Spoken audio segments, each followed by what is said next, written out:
I'm so glad you joined me for today's surprise Get the Dirt. In the tub we received for our surprise Get the Dirt, I found books and an interesting instrument. First, let's go to Paris.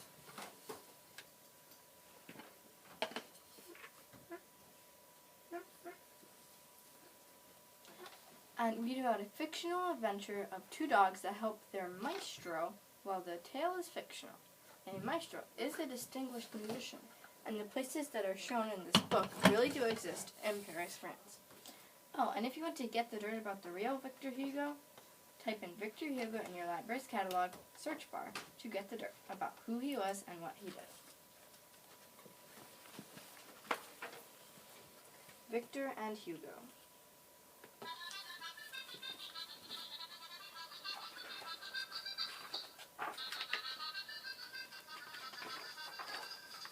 The city of Paris was waking up. Perry, the baker, was handing out goodies. Grumpy Max was warming up his pipe organ, and the maestro was stacking colorful boxes on the bridge. Ha ha! said a group watching Victor wave from his basket. Oh, whoa! said the crowd watching Hugo balance on the boxes. What now? People wondered when the maestro moved his hands away from the accordion.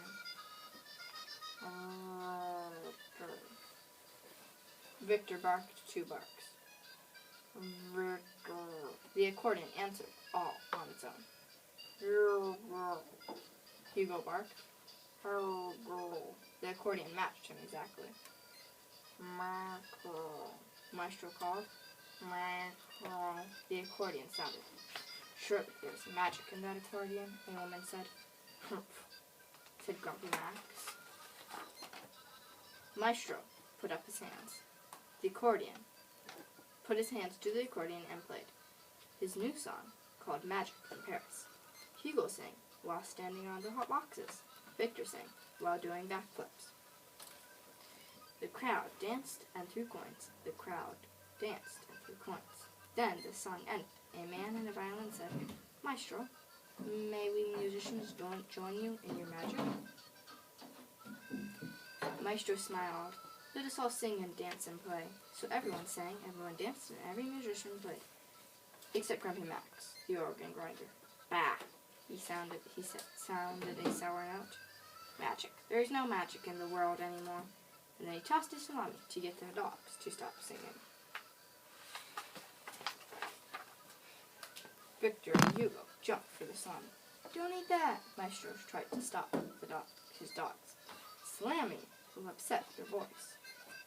All 3 friends hit the railing at the same time. Maestro and the salami fell to the bridge deck.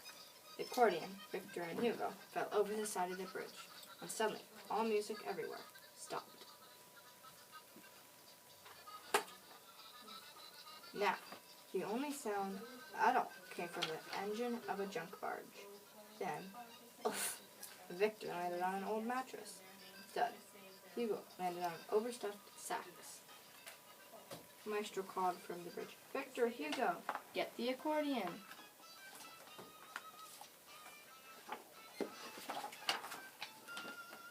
The accordion. Victor and Hugo scrambled over the bent toys and broken ladders.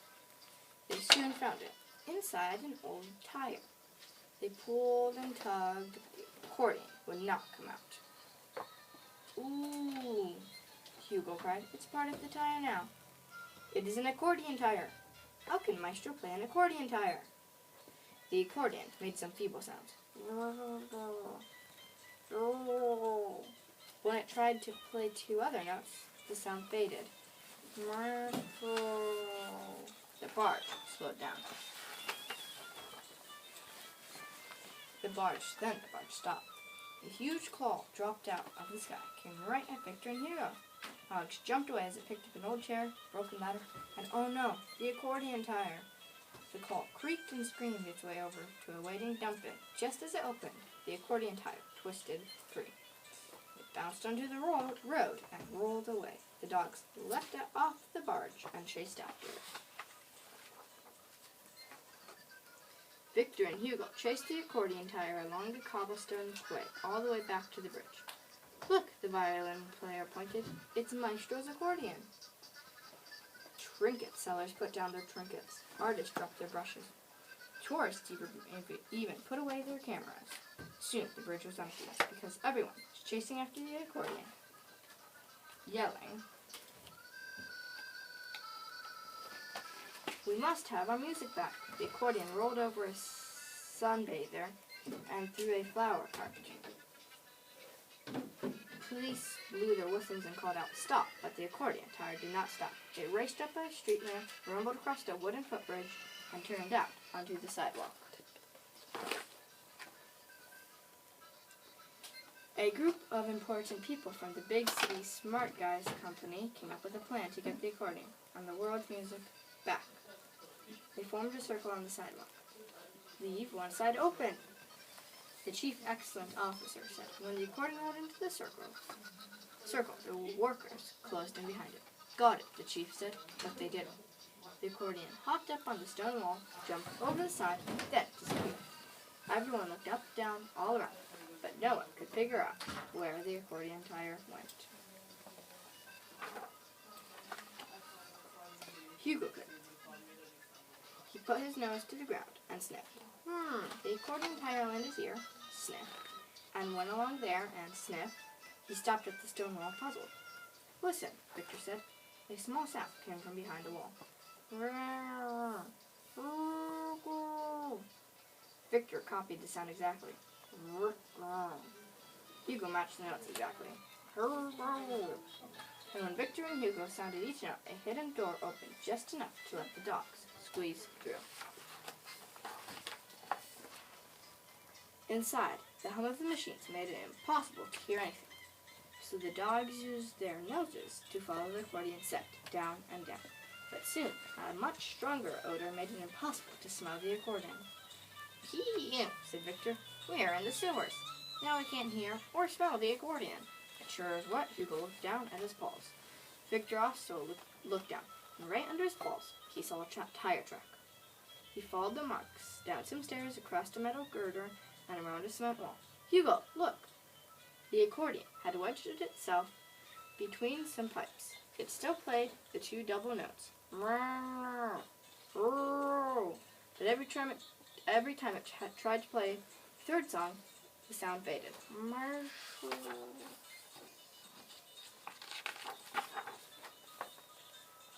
Hugo tugged at the shoulder strap.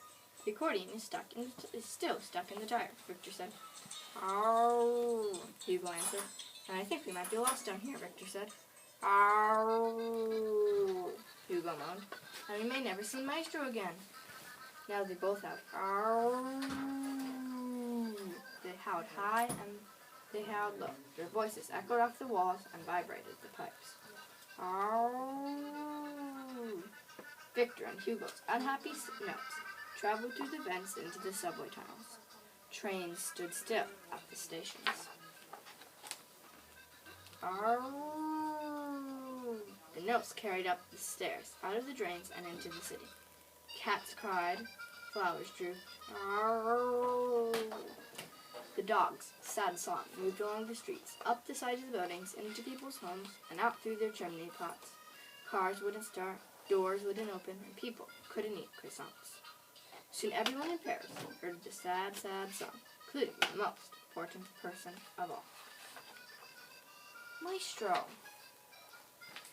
He followed their song and came splashing through a tunnel. "Victor, Hugo, you have found the accordion, but you made all of Paris sad with your song." The eldest dogs close until Hugo tugged on the tire. The accordion still wouldn't budge. "That is because some of the magic was missing," Maestro said. "Watch and listen."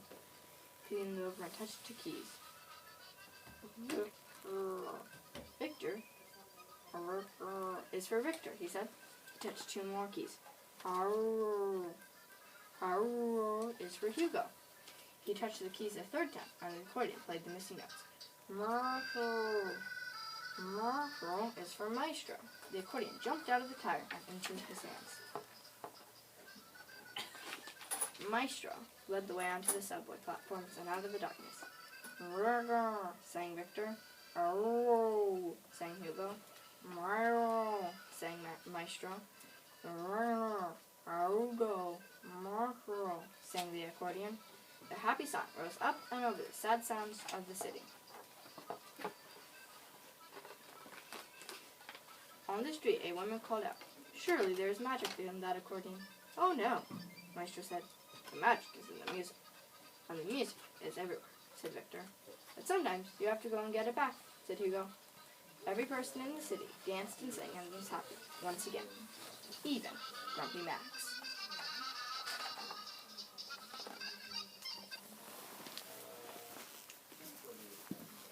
Did you notice anything playing in the background while I read Victor and Hugo? Do you know what was playing? Yes, it was music. But do you know an instrument? Do you know the name of this instrument? It's an accordion. What's an accordion? I'm glad you asked.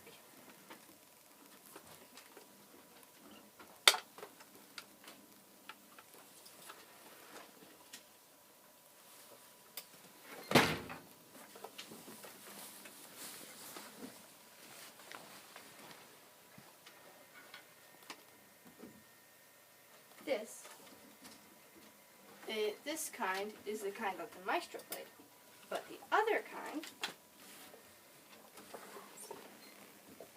this is called a button accordion. It is called a button accordion because you use these buttons to produce the different pitches, low or high.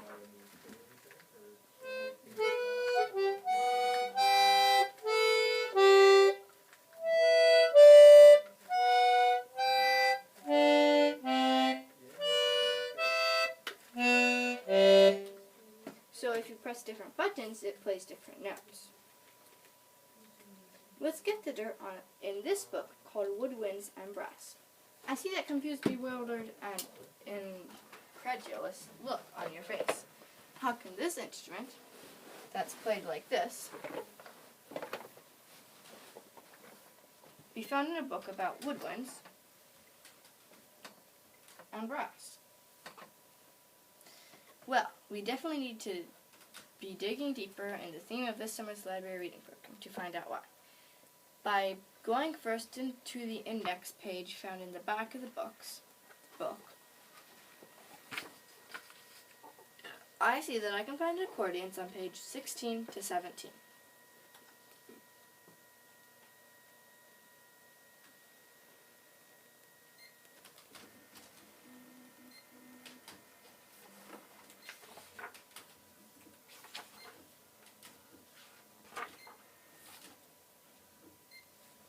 That doesn't look like an accordion. I'm going to go double check in the index to make sure I saw the right thing. It does say accordion is on 16 to 17. But this is a sousaphone. Wow, the editor missed that mistake. Let's check instead in the table of contents page.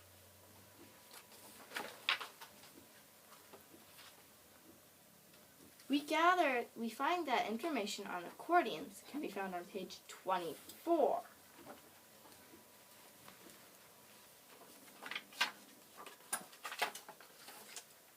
That looks more like an accordion. There's a section about accordions. Yes, good thinking. The fact that there is a contents page clues us into the fact that this is a non-fiction book, and it is found in the 788 section of the library. That's important to know when getting the dirt. You want to know if the information you are digging into is true. Now let's get the dirt on accordions. The accordion is an unusual woodwind instrument. One side has a small piano keyboard. On the other side, there are many finger buttons. In the middle, there are bellows. Musicians play the tune on the keyboard. They press the buttons to play the accompaniment. The accordion often plays dance and folk music. The instrument hangs around the player's neck by a strap. The accordion makes a wheezy sound. Inside the instrument, each note has its own reed. This is a tiny, very thin strip of metal that vibrates when the air moves across it. Players push and pull the bellows in and out to create wind that the instrument needs to make music. How fascinating. So although you don't blow through an accordion with your mouth, it's actually a woodwind. Do you remember that you need vibration to make sound? See the wooden reed on this wooden instrument called a clarinet?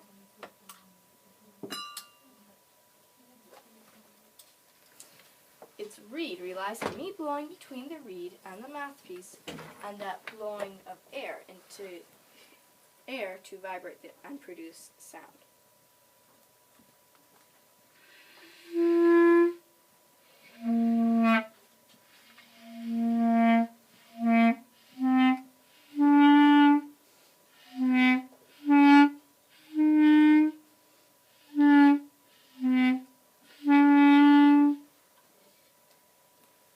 You need a lot of diaphragm muscle to be able to play the clarinet, because it's hard to blow through. The accordion is called a free reed instrument because it uses reeds hidden inside the instrument for their vibration. It is a woodwind because we use bellows to push air or wind across the reeds to cause vibration. Another instrument that has similar reeds to an accordion is a harmonica. A harmonica, too, has metal reeds attached to the inside of the instrument. The difference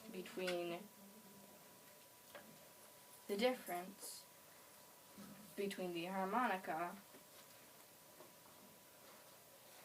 how the sound moves over the reeds, is that the accordion uses bellows to push air across its reeds.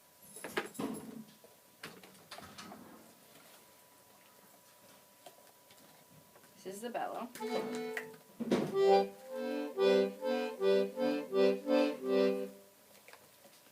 A harmonica uses your lungs to push air across its reeds.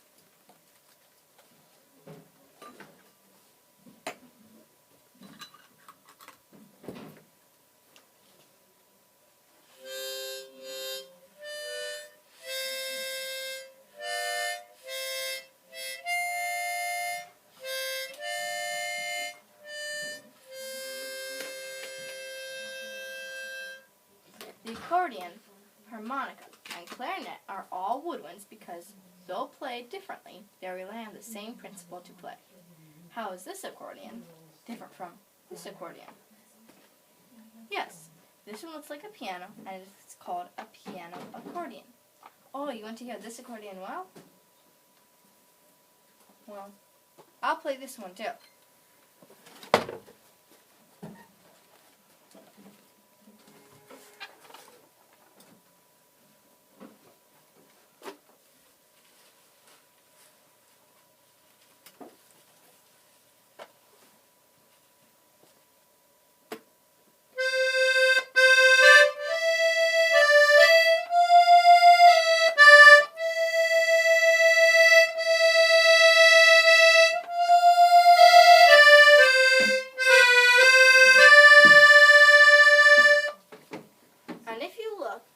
Sometimes music stops with the bellows open.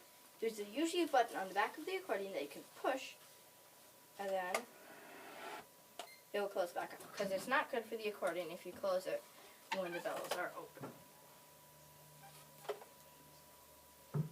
See, did you notice that I was playing the beginning of the same song in all three of the instruments? Did you notice how different they sounded? It's because it would be all the different instruments. If you played them together, you could make different music. We've been to Paris, France, with our Getting the D.I.R.T accordions. So now let's go to Eastern Europe. Eastern Europe is right here. It's a complete area. It's not just a country. And finally, a bit about accordion music there. Stop. Accordion music there. Mendel's Accordion is a book about passing the music down. Mendel lived in a small village called Menelese. He didn't have much. A hut, a cow, a rooster, some hens, and an accordion.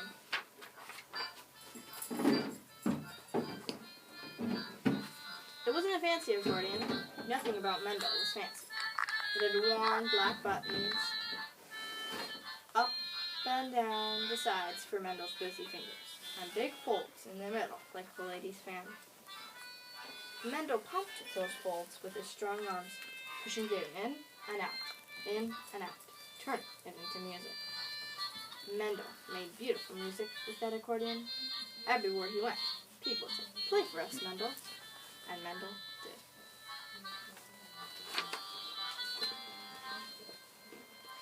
He went from town to town, village to village. Others joined him along the way. Soon, Mendel found himself in a band. Yankee played the fiddle. Herschel played the clarinet. Heine played the drums. Zalman played the flute. And Schlomonkey played the cello. The klezmorim never stayed in one place for too long. They went from town to town, village to village. Everywhere they went, people said, "Play for us, klezmorim," and they did. They played at weddings and festivals and fairs. They played happy music. They played sad music. People laughed. People cried. The village was alive with the sounds of the klezmorim. Then one day, people stopped laughing. Life was hard in the village. There was never enough food. It was so hard that many decided to leave Menelaus. He sold his hat. He sold his cow.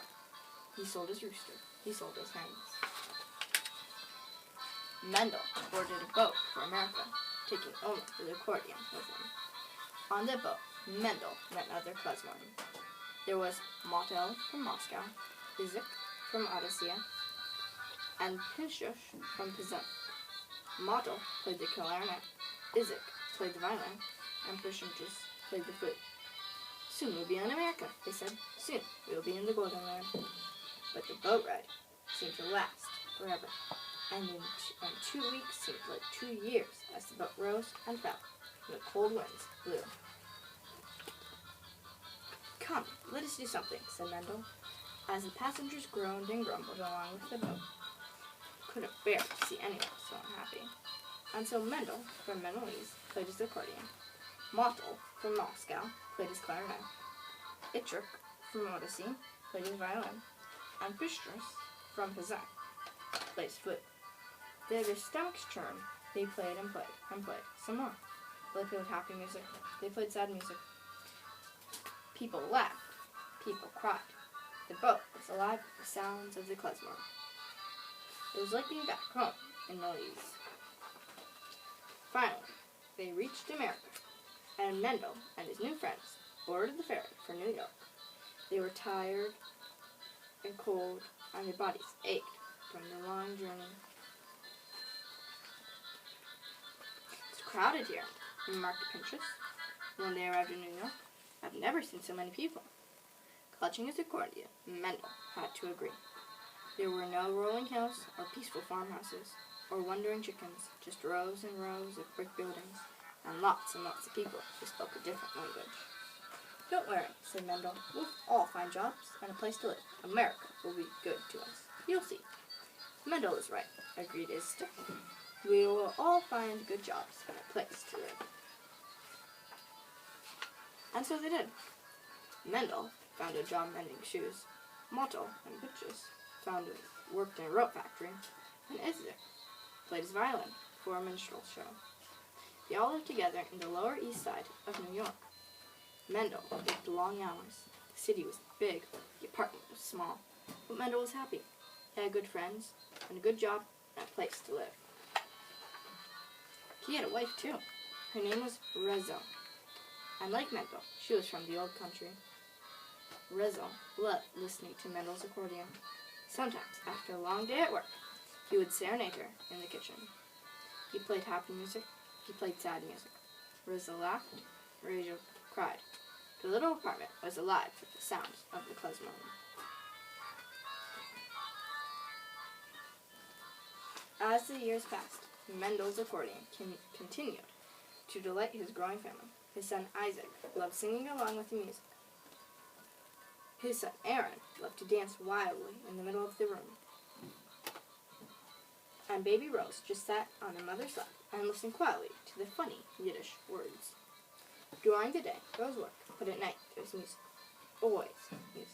Sometimes Molto, Isaac, and Pinchers came over and played together, just like the old days.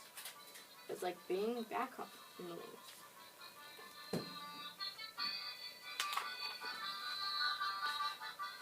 Years passed, and before Mendel knew it, his children had grown up.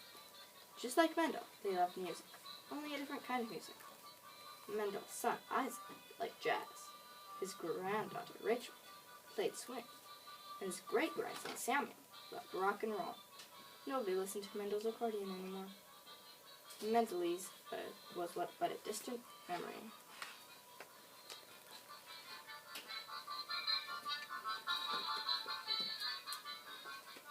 Then one day, Samuel was rummaging around in the attic when he made a wonderful discovery. An old accordion with warm black buttons up and down the sides, and big folds in the middle, like a lady's fan. It was so dusty and old that it needed to be repaired. The man at the music shop said it probably hadn't been played in more than 50 years. It was a wonder he got it to work at all. Samuel had heard stories about his great-grandfather Mendel and his remarkable klezmer. "I'm going to learn to play his accordion," he told his family. "I'm going to learn to play music just like Mendel." And so Samuel practiced and practiced and practiced some more. Soon he found himself in a band. Leon played the fiddle, Barry played the clarinet, Stephen played the drums, Ellen played the flute, and Andrew played the cello. Together they were known as the New Klezmorim. Everywhere they went, people said, "Play for us, Klezmorim." And they did. They played at weddings and anniversaries. They played happy music, they played sad music. People laughed, people cried, but mostly they smiled. The new world was alive with the sounds of the klezmorim.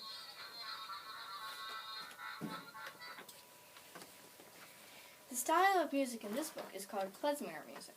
Klezmer music has been passed down from the old country to America through the forced immigration of the Jewish people from Eastern Europe. Music is important for passing down culture, tradition, and connections to the next generation. Music evokes a sense of nostalgia and belonging.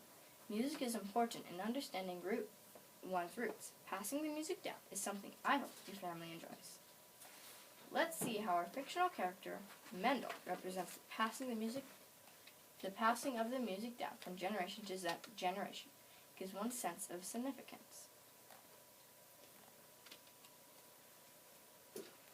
Did you see how, when I read this book, did you notice how passing the music down is important to preserving your heritage? Well, our last book takes us to San Antonio, Texas.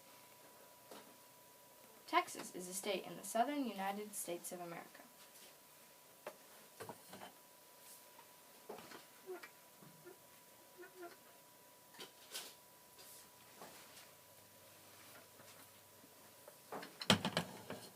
Every year there is a Conjunto Heritage Taller. Let's get the dirt on what is the Conjunto Heritage Taller. The Conjunto Heritage Taller is a group of people dedicated to passing the music down, giving young people instruction in Conjunto music and places for them to play. What a great opportunity. So what is Conjunto music? Let's get the dirt. Conjunto, the traditional music of South Texas, dates back to the end of the 1800s.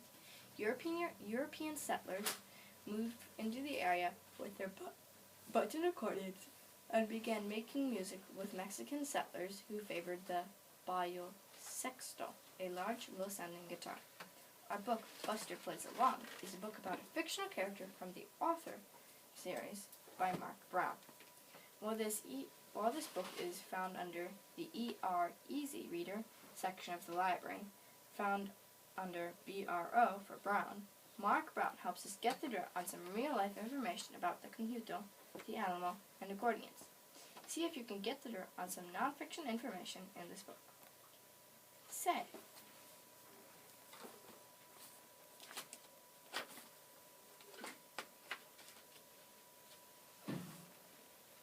Check out the front matter section of this book. It gives us a glossary of words we might find in the book that might be helpful to us.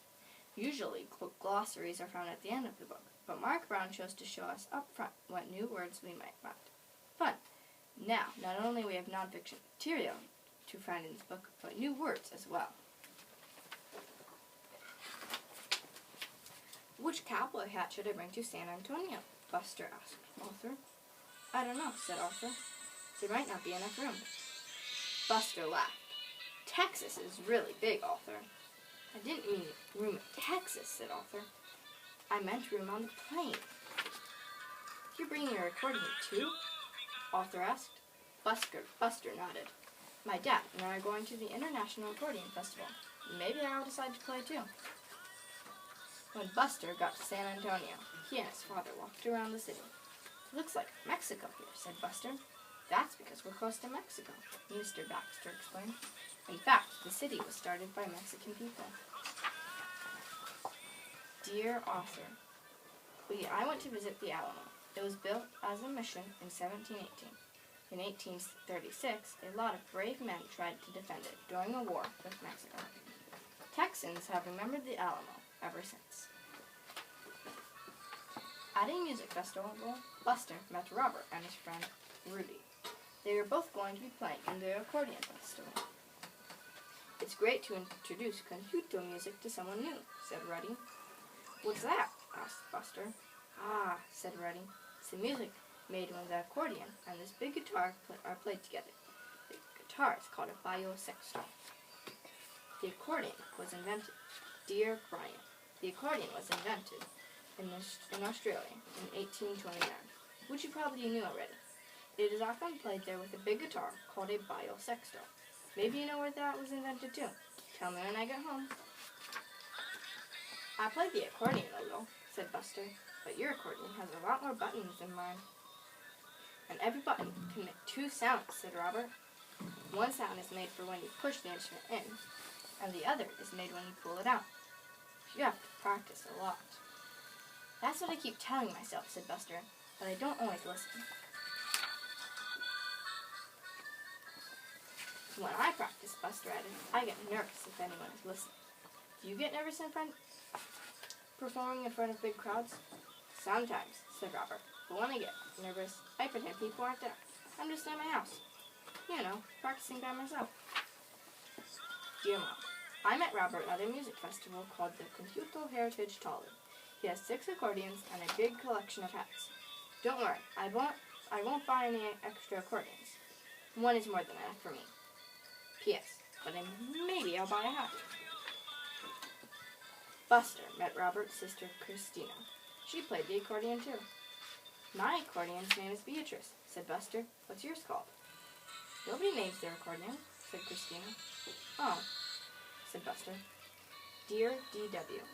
Robert and Christina have a dog that's 91 years old in dog year. Just think of how many accordions he's heard in all that time. I wonder if he's ever howled along with them. Buster. Robert showed Buster all the different hats he wore when he played. It's important to pick the right hat for the right mood.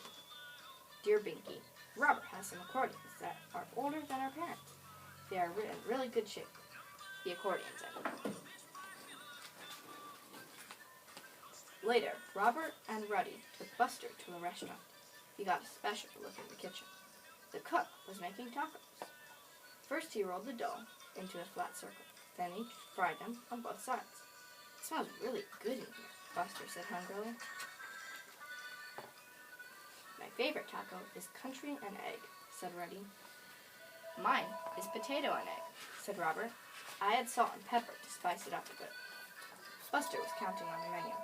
They make 22 different kinds of tacos here, he said. I wonder if they would like to make up a special one. Dear Francine, I had a guacamole and bean taco today. I may order a pizza taco tomorrow.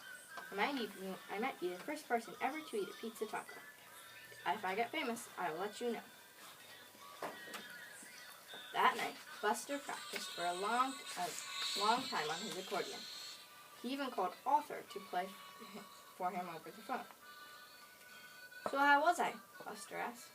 Well, said Arthur, you're not ready to play for 1,000 people who love accordion music. That's for sure. Later, after Buster fell asleep, he dreamed about playing the accordion in the festival. But the accordion turned into a monster with 8 arms. When Buster woke up, he put the accordion in the closet and shut the door tight.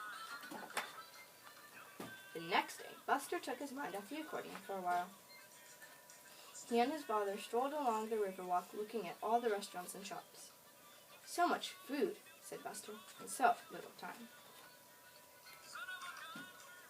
"Dear Muffy, I visited the Spanish governor's palace today. If I ever get to be a Spanish governor, this is where I'd like to live. It would probably be too small for you." At the accordion festival, Buster and his father mixed with the crowd. "There are lots of people here," said Mr. Baxter. "And there are lots of accordions, too," said Buster. "Just think, Dad, we'll see the best players from around the world. Maybe I can pick up some pointers." "Dear Arthur, I love listening to everyone play at the festival. Maybe when I get good enough, I can play here, too. This will take a while. That will take a while." When Robert took the stage, Buster clapped with everyone else. He started to count how many people were in the audience. 1, 2, 3. But once Robert started playing, Buster got lost in the music. "Dear Arthur, Robert was a really big hit at the festival. Afterwards, he signed autographs, and lots of fans took his picture. Nobody asked for my autograph or took my picture. Who knows what they would have done if I played for them?" On the plane home, Buster took out his accordion. "Promise Robert I'll keep practicing," he said. "Maybe we should start right now."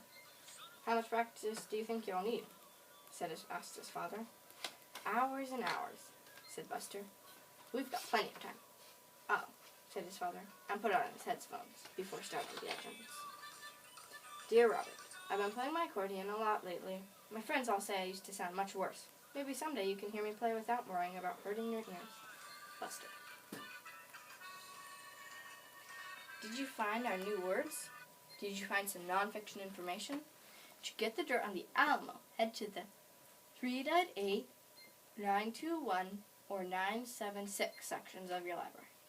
Why so many sections to get the dirt on the Alamo? Well, are you interested in the historical, alleged aspect of the Alamo? Real-life legends about people like Jim Bowie, Davy Crockett, and Susanna Dickinson? Go to the 398 section, or to the 921 section for their biographies. How about the history of Mission San Antonio de la Vero? Go to this 976 section of the library. Say, did this surprise segment of Get the Dirt cause you to want to get the dirt on accordions? In the 788 section of your library, get the dirt in the 788 section of your library for books about the accordion and for books about how to play the accordion.